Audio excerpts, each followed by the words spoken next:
Tout d'abord, je voudrais effectivement mentionner que j'ai été reçu ici comme membre du Présidium de l'Union Sacrée dans le cadre de ces échanges édictés par son Excellence Monsieur le Président de la République.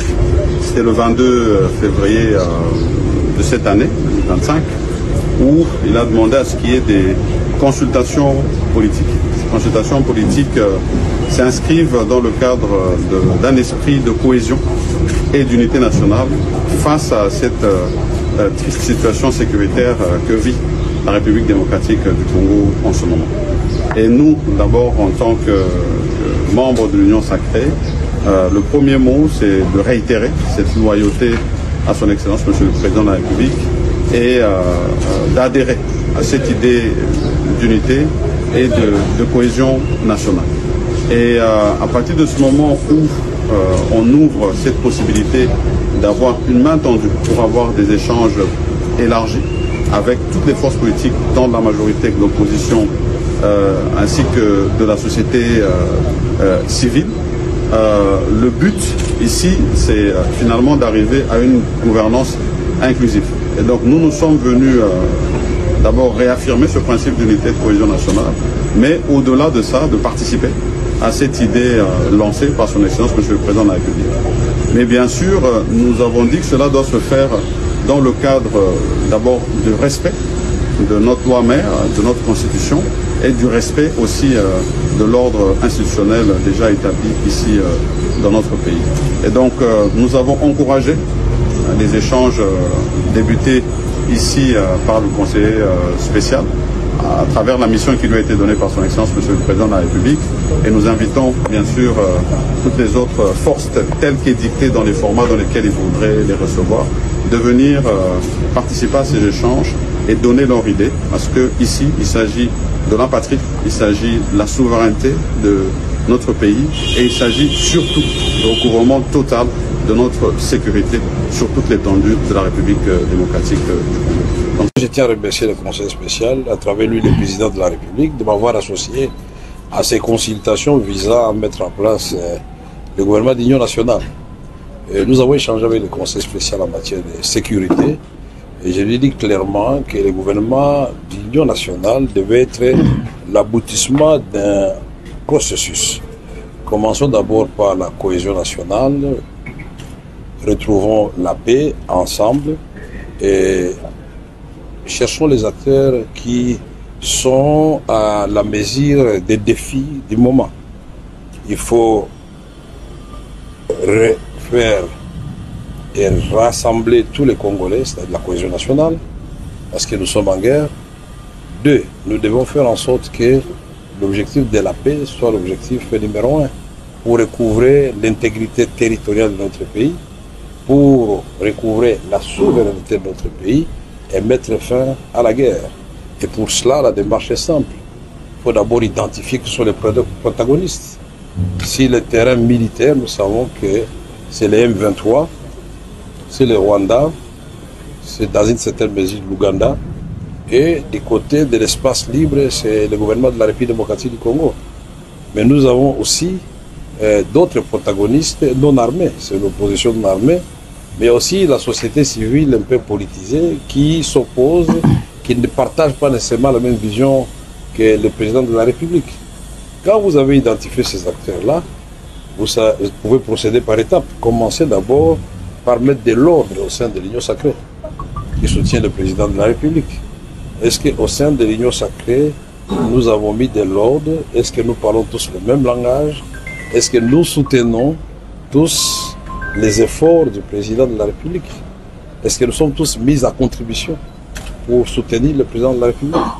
À ce moment-là, la main tendue du président pourrait commencer par les organisations politiques de l'opposition qui le souhaitent ou qui l'acceptent.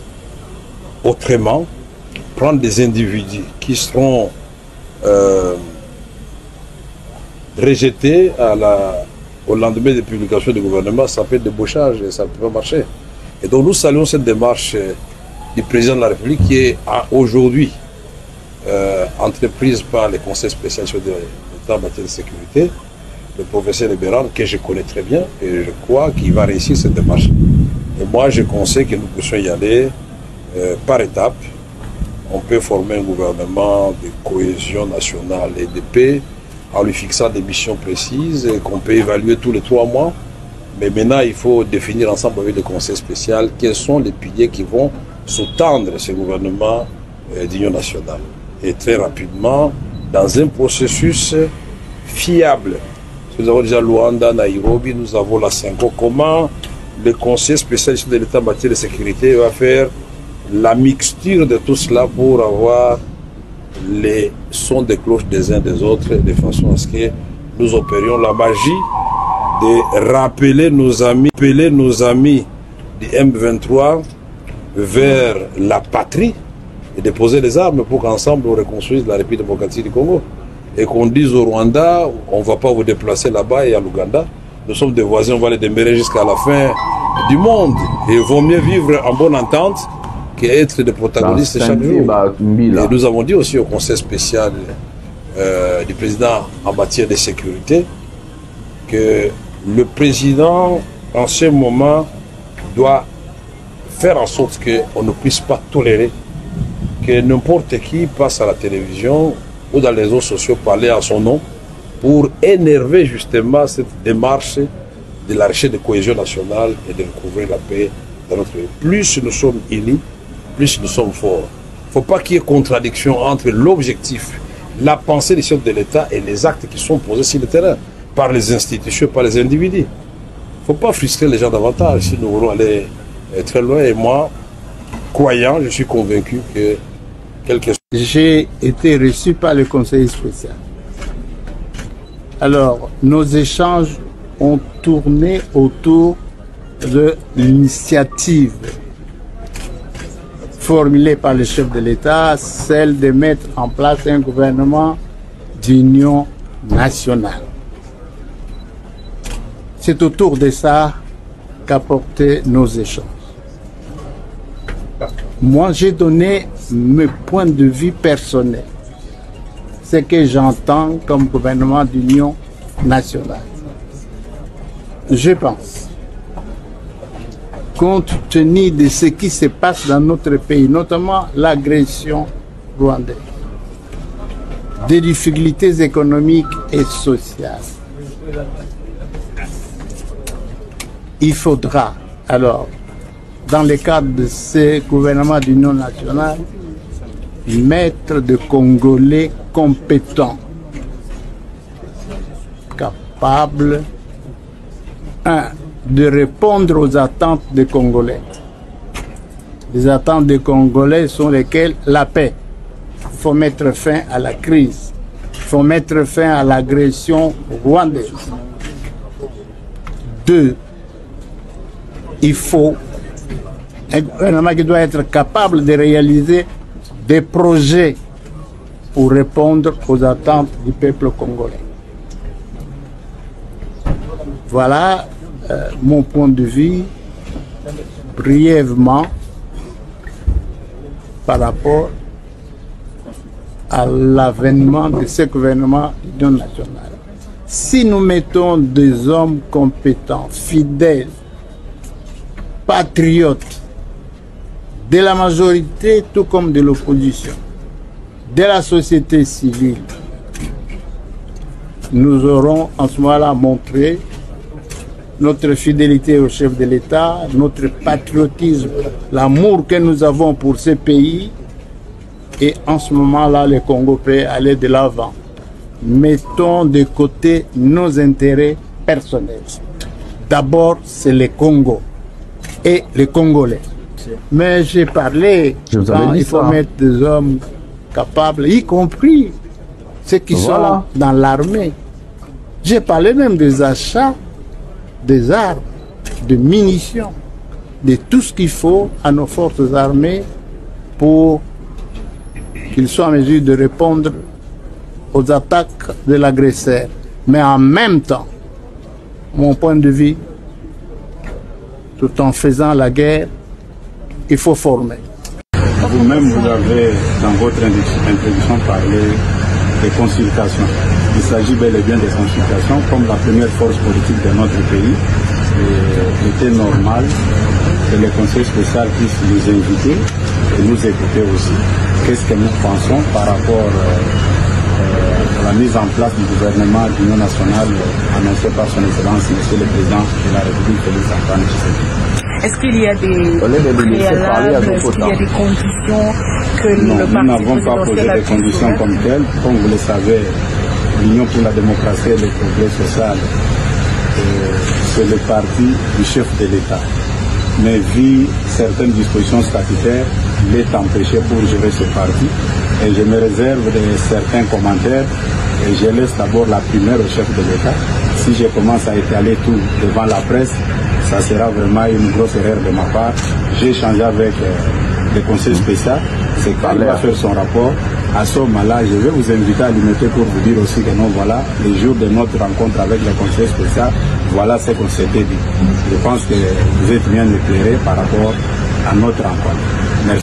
Effectivement de rencontrer le conseil spécial, le chef de l'État dans le cadre de la mission qui lui a été confiée donc de conduire les consultations en vue de la formation d'un gouvernement d'union nationale. Et cela relève d'ailleurs de l'adresse que le chef de l'État, son Excellence Félix Antoine Tshisekedi, président de la République et haute autorité politique de l'Union sacrée de la Nation, avait prononcé devant les membres de l'Union sacrée de la Nation. Donc je l'ai rencontré et j'ai apprécié les principes sur lesquels ces consultations sont basées. Vous l'avez vu dans la presse, la souveraineté nationale, l'intégrité territoriale, le respect des institutions établies, la suprématie de la Constitution, l'union nationale, tous ces principes-là, en fait, doivent nous aider et, en fin de compte, doivent permettre au chef de l'État de monter une nouvelle équipe, une équipe gouvernementale qui lui permette de faire face à ce défi. Et je dois également dire que lors de son adresse devant les membres de l'Union sacrée de la Nation, le chef de l'État avait parlé des 3 fronts que nous menons. Il y a le front diplomatique, sur lequel nous avons remporté énormément de victoires, avec le Rwanda, l'État voyou, proclamé par la communauté internationale. C'était un paria qui nous agresse. C'était un front diplomatique sur lequel nous avons remporté d'énormes victoires grâce à son Excellence Félix Tshisekedi Tshilombo, haute autorité politique de l'Union sacrée de la Nation. Il y a le front militaire, mais avec le conseil spécial, vous comprenez que nous nous sommes placés sur le front politique. Et c'est sur le front politique où il faut recourir à un gouvernement d'union nationale et au fond à l'union des filles et des fils de ce pays pour que nous puissions faire face aux défis qui sont les nôtres actuellement et principalement celui de l'agression dont nous sommes victimes de la part du Rwanda. Est-ce que vous avez parlé par exemple du format ou du profil de ceux qui pourront faire partie de ce prochain gouvernement? D'abord nous en avons parlé, mais vous devez comprendre qu'à ce stade, la primeur, c'est lui seul, le conseil spécial, qui peut révéler le contenu de nos échanges ou de nos discussions. J'ai été reçu par le conseil spécial du chef de l'État en matière de sécurité, le professeur Eberand Cachemire Kolongele, qui m'a d'abord présenté les principes qui guident les consultations en cours. Mais d'emblée, j'ai commencé par lui présenter les félicitations pour son élévation à ses hautes fonctions dans un moment tout à fait particulier de notre pays. Et lorsqu'il m'a étalé les principes, c'est également notre vision, parce que nous pensions que pour le moment, il faut à tout prix cimenter la cohésion nationale. Parce que, comme vous le savez, nous avons besoin de tout le monde et le chef de l'État, son Excellence Félix Antoine Tshisekedi Tshilombo, a eu raison de tendre la main à tous, sans exclusive. Et donc, il reviendra à chacun d'assumer ses responsabilités et de dire, voilà, c'est le moment où nous devons taire nos querelles pour que nous puissions sauver notre pays qui est menacé, comme vous le savez, par l'ennemi rwandais et derrière lui tout ce que vous savez. Nous avons échangé pour voir dans le contexte d'aujourd'hui qu'est-ce qu'il faut faire pour que rapidement la paix revienne. Et nous avons pensé qu'il fallait mener le combat sur 2 fronts, le front militaire mais le front social aussi, parce que tout en nous battant pour que on puisse récupérer les espaces occupés par l'ennemi, nous devons également affronter le front social. Parce que, vous le savez, au jour d'aujourd'hui, Kinshasa, avec le visage qu'il présente, nous interpelle, nous tous les dirigeants, d'où nous avons formulé quelques propositions dans ce sens. Nous avons insisté sur la composition de ce gouvernement que nous pensions que ça devrait être le gouvernement de combat, parce que nous devons récupérer les territoires occupés. Ce gouvernement doit tenir compte bien sûr de la représentation géopolitique, c'est-à-dire en tenant compte de la représentation de toutes les provinces, mais également des grandes forces politiques et sociales du pays. Nous avons échangé également sur l'union sacrée telle que présentée. Et nous, au niveau de l'AFDC allié, nous avons encore des choses à dire là-dessus, surtout à la suite du comportement du secrétaire permanent qui se met au-dessus des chefs de partis politiques et chefs de regroupements politiques. Ça, c'est quelque chose d'inacceptable. Un secrétaire reste un secrétaire. C'est pas à lui de se donner le rôle de dirigeant. Il prend même le rôle du chef de l'État par moment. Et donc, nous avons dit que cela aussi peut être une source de frustration. Nous avons pensé qu'il fallait beaucoup de considération pour les partenaires et les alliés politiques et surtout éviter le débauchage, parce que de plus en plus nous avons constaté qu'il y a en tout cas une floraison des flatteurs, des courtisans, et je crois que il ne faut pas trop écouter les courtisans, il faut voir les gens qui travaillent réellement pour cimenter la cohésion nationale. Et donc nous, au niveau de l'AFDC allié, comme vous le savez, nous soutenons avec force le chef de l'État, son Excellence Félix Antoine Tshisekedi Tshilombo dans son combat pour le retour rapide de la paix. Et nous avons dit que toutes les voies sont les bienvenues pourvu qu'elles nous conduisent à la paix. Donc toutes les voies, que ce soit les négociations directes avec ceux qui nous agressent, que ce soit les initiatives comme celle de Senko et CC, que ce soit l'initiative de Doha, que ce soit l'initiative de Nairobi et aussi la cohésion interne, toutes ces voies-là doivent nous permettre rapidement de revenir aux fondamentaux pour que nous puissions bâtir une fois pour toutes une armée solide, parce que sans armée, tout le monde viendra toujours nous enquiquiner, et donc nous devons en être conscients pour que nous mettions l'accent sur la bonne gouvernance dans tous les secteurs, en commençant par le secteur sécuritaire et les autres secteurs de la vie nationale. Voilà ce qu'a été notre rencontre. Merci.